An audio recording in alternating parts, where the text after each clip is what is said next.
Hello, terceiro ano, how are you? Na nossa English Class de hoje, a gente vai relembrar algumas coisas para dizer mais uma nova, ok? A gente vai relembrar o verbo can. Vocês sabem, lembram o que significa can?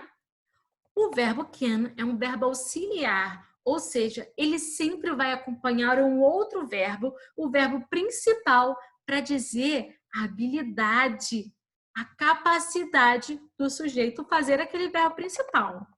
Não entenderam? Vamos relembrar. O verbo can, ele pode estar na frase afirmativa. Olha só.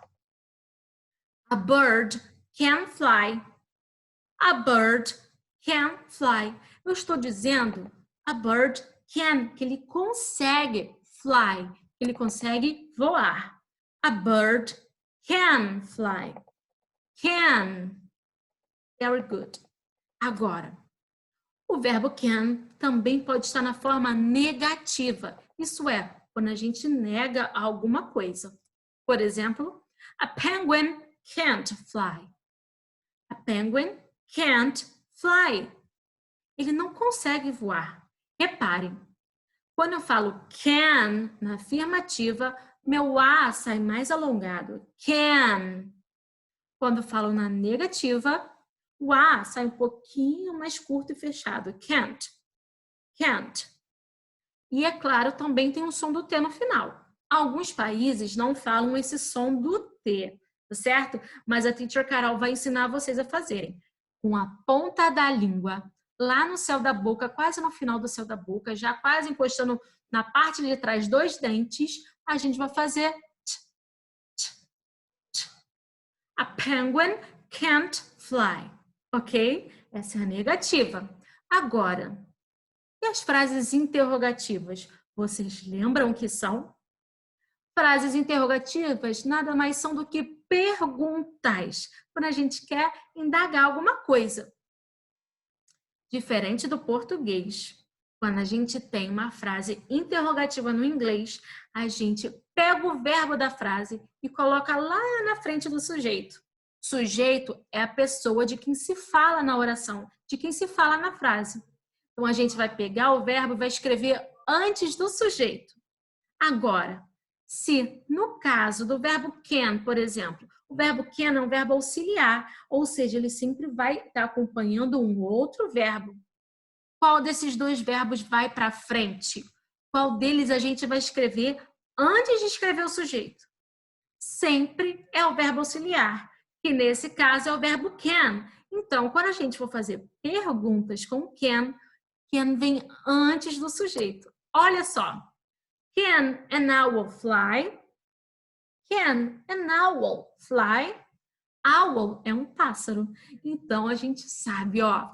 Can an owl fly? A coruja consegue voar? Olha só, diferente daquele bird, eu falei que a bird can fly. O can estava pertinho do fly.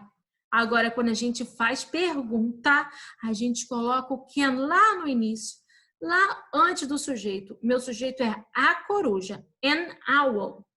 Então, eu vou colocar o can antes de escrever an owl. Can an owl fly? Can an owl fly? Isso. Minha resposta, ao invés de ser super comprida, sim, a coruja pode voar, pode ser resumidamente yes, it can. Yes, sim, it can. Mas, teacher, lá em azulzinho, o sujeito da frase coruja, owl. E aqui está it. Ah, vocês lembram para que serve o it? Para isso aí, ó. Deixa eu tirar meu rostinho daqui um pouco. Olha só, gente, it é um pronome usado para se falar de objetos, fenômenos da natureza e, claro, aqui no nosso caso que a gente está estudando, animais. Quando a gente quer falar ele ou ela para um animal, a gente usa it. Lembrem? Eu já falei sobre isso. It se escreve com i, mas a gente fala o som de e. It. Ok? So, let's move on. Me subir aqui de novo. Can a penguin swim? Olha só, gente. Penguin é o meu sujeito, é de quem estou falando na frase. Meu verbo principal está em vermelho, swim, nadar.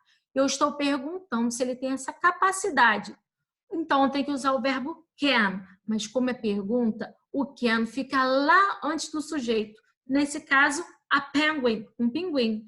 Can a penguin swim? Olha lá onde está o sujeito, onde está o can. Onde é que está o verbo can? Antes do sujeito.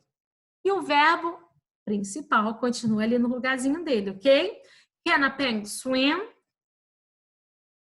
Yes, it can. Para não precisar falar a resposta comprida. Yes, it can. Sim, ele consegue. Agora, can a bear jump? Can a bear jump? Olha onde está o verbo can. O sujeito da frase é a bear, um urso. O can, quando está em pergunta, ele vem antes do sujeito. Então, ele tem que vir antes do a bear. Can a bear jump? O urso consegue pular? No, it can't. É a mesma regra do de cima para afirmativa. Para eu não responder a resposta toda compridona, eu posso só dizer, não, ele não consegue. No, it can't. Hey, pay attention. Quando a gente tem o verbo do, geralmente o verbo do vem como auxiliar. Só que quando ele está funcionando como verbo principal, do quer dizer fazer, ok? Do quer dizer fazer. Olha só, agora deixa eu tirar meu rostinho de novo. What can a sea lion do? Olha só, agora eu coloquei ali em laranja a palavrinha what. Vocês já sabem que a gente aprendeu em sala de aula que o what é o quê? What can a sea lion do? O que um leão marinho pode fazer? O que ele consegue fazer? It can do some tricks. It can do some tricks. Então, olha só, eu perguntei o que ele consegue fazer. O do está funcionando como verbo principal. What can a sea lion do? O que um leão marinho consegue fazer? It can do some tricks. Agora, na frase afirmativa, o can volta para o lugar normal, bem do ladinho do verbo principal. It can do some tricks. Ele consegue fazer alguns truques. De novo, com what, o que? What can a camel do? What can a camel do? O que um camelo consegue? O que ele pode fazer? Olha só, o verbo principal em vermelho, lá no final. O meu sujeito é a camel, um camelo. Can, como é pergunta, tem que vir antes de o camelo. Antes de a camel. So, what a camel can do? Ele, can run fast. It can run fast. Ele pode correr rápido. Guys, eu espero que vocês tenham gostado da aula, tenham entendido tudo e eu estou morrendo de saudade. I love you. Bye bye. Thank you.